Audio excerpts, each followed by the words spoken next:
Alhamdulillah ayaku bagja kabina-bina tepang dina mangsa anu taya pisan kuciwa hartosna urang riung mungpulung teh dina tetep ngawedalan tali silaturahmi kalayan urang salawasna miara uhwa sangkan urang teu tijalike sangkan urang teu macike salawasna urang bakal tiasa nyumponan kana syariat Islam hakikatna urang kadat nu maha kawasa Allah azza wa jalla syariat namah urang antara manusia sareng manusia silih hargaan silih ajenan bere maweh biasa nulung mah geus biasana pisan meureun mulung butuh nalang susah teh kapanan eta bagian urang.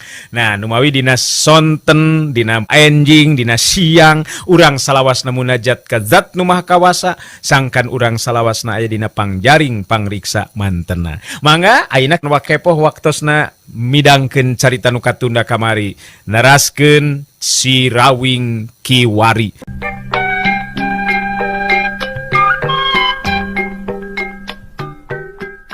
Ai si Rawing harita teu bisa cicingin. Dirina kudu saya gagesan ngimbangan kekuatan lawan, upama teu kitu geus tangtu dirina nu bakal kaancam bahaya.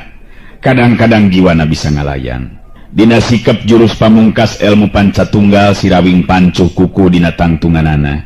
Jurus pancerasa manugaling alam kabilang jurus anu teu sagawayah digunakeun upama diri teu kacangking abang bante. Ngan ayeuna kapaksa si Rawing kudu metakeun eta kekuatan sabab tahapan ajen pangarti lawan tetela tegeseh jauh ejeng ilmu nu kacangking ku dirina.